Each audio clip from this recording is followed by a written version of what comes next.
sitting here because we're kind of bummed. We just spooked a group of elk. We think that they definitely caught our wind.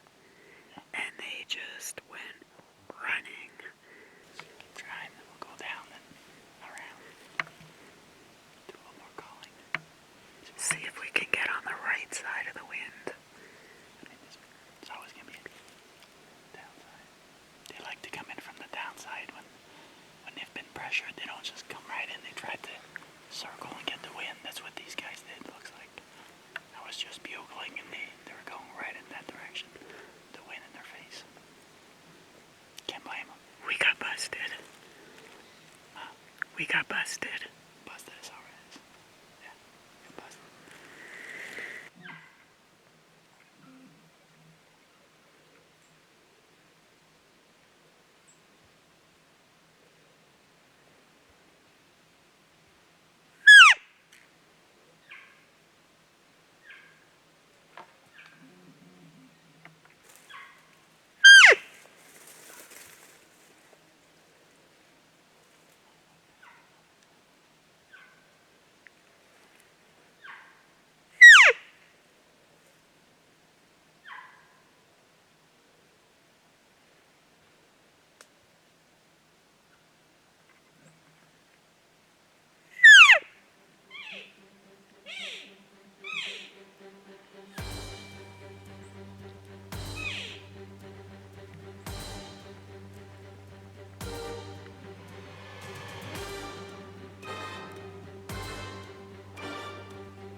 Yes. Yes. Yes. Yes. Yes. Yes. Perseverance made it. We got it done. Some nice meat right there. Yes. Yes. I mean, the Hoochie Mama did the trick on that one. Yes. I did the mew of the Hoochie Mama. Came right in. Yes. It's done. Morning of the last day. Stephane got it done. Was it a good shot? You heard it. It sounded great. Whack. It sounded... No, it must be down. Yes, we're going to be backing out a second out. Could we get it on the camera? Maybe. Both tags are filled. Calls. Bottom line, you need many calls in your arsenal. We bumped a mom and a baby. We think, or two of the same age class, but small. And, unbelievable. They split up so we could call, and they couldn't wind us. They just heard something, so they scattered. So we started calling. They came right back in, and then to seal the deal, I used the Hoochie Mama that sounded just like a little mute that they sounded like. Came right in, came 20 hours. After using the Hoochie Mama with the mute. Yeah. And we don't hear any more sounds, so it sounds good. The shot sounded great.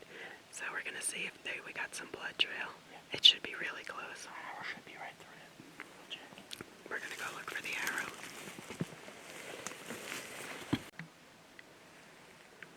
We just found the arrow.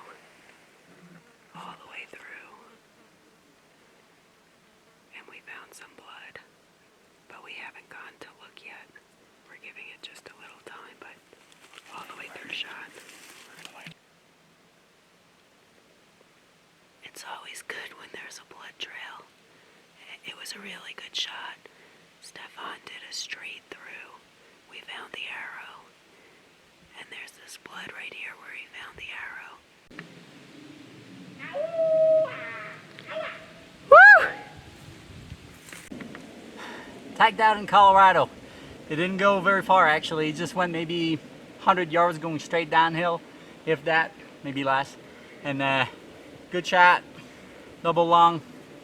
So Real excited. It all worked out. I mean, we worked real hard. I mean, when I say real hard, I don't think I've ever really worked that hard in my life. I mean, we trips through everything, and that's the only area we hadn't done. It's all blowdowns. Nobody wants to come in here, and they're obviously bedded. We jumped them and we separated them, and we're both called this cafe. And then last morning. Yeah, oh yeah. Jeez. So last morning of a 9-day hunt. I think we're on day 9, right? Yeah. But this is good. That it's gonna be an easy pack out. You know, easier. So I'm real happy about that. So, but we gotta go, you know, get going so we, you know, cool the meat down. Very important. Yes. So, you know, I feel blessed. Alison, to be with me, filming and the whole thing, the whole experience is really magical. I recommend it to anybody, even though it is a lot of work. It's very gratifying, especially to have such great meat. We already had some of Alison, and it's just some of the best meat you could ever have. It melts in your mouth, and I mean, doesn't get more organic. I mean, yeah. So, woo! Let's get to work. And the pack out begins. I have 2 shoulders on my back. Stephane has 2 hindquarters and all the back strap slung over his shoulder because we only had 1 pack with us, and we are headed out.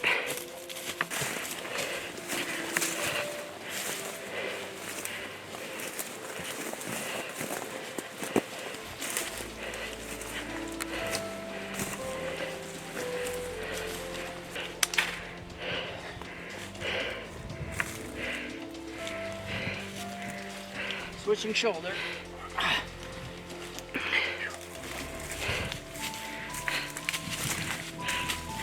Thank goodness we're in the shade, because we were just in the sun climbing over logs and doing all kinds of balance beam acts. Now we're in a little bit better area where we could walk a little easier, and it's shady, which is good for the meat.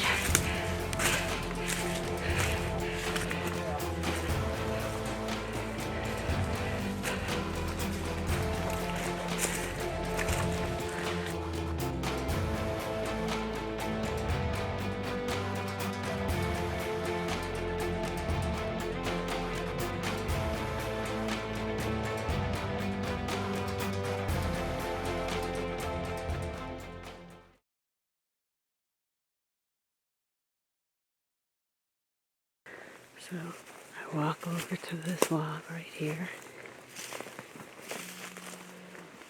and I sit my butt down on it,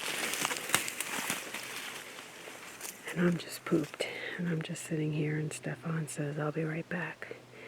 So he goes off down that path that he's standing on, and a few minutes later I hear him let out a bugle. So I decide, well, I'll just let out a couple cow calls, and I can hear to my right, I can hear like a bunch of elk answering somewhere up in here. It's hard to see, and before I know it, I see this little guy just come running down. So luckily when I heard them, I knocked my arrow, and when I saw him running from up there, I drew back, and he comes running down, right in front of me. He runs right past me, and he stops right where Stephane is. Oops. And I'm already drawn back, and I was stood up by then and drawn back, and I just let it fly. And he goes running down that path, about 20 yards, and yeah, I find him laying there, and that's when Stephane is like, "Hey, there's a cow." I thought she was spooking the cow as she was coming down, because she came and stopped, or he stopped, right behind a bush that was at full draw, just waiting for the thing to step out. She walks down the trail and she points and says, "It's dead, it's right here." It was right behind the bush. That's why it never took off. Bow hunting public lands for elk in Colorado is an extreme physical and mental challenge. I assure you that this video does not depict most of what we've been through these past 9 days. We hiked over 100 miles up and down mountainous terrain, from before sunrise to after sunset. The self-inflicted struggle serves to make us stronger, and it's what makes filling these tags that much more rewarding.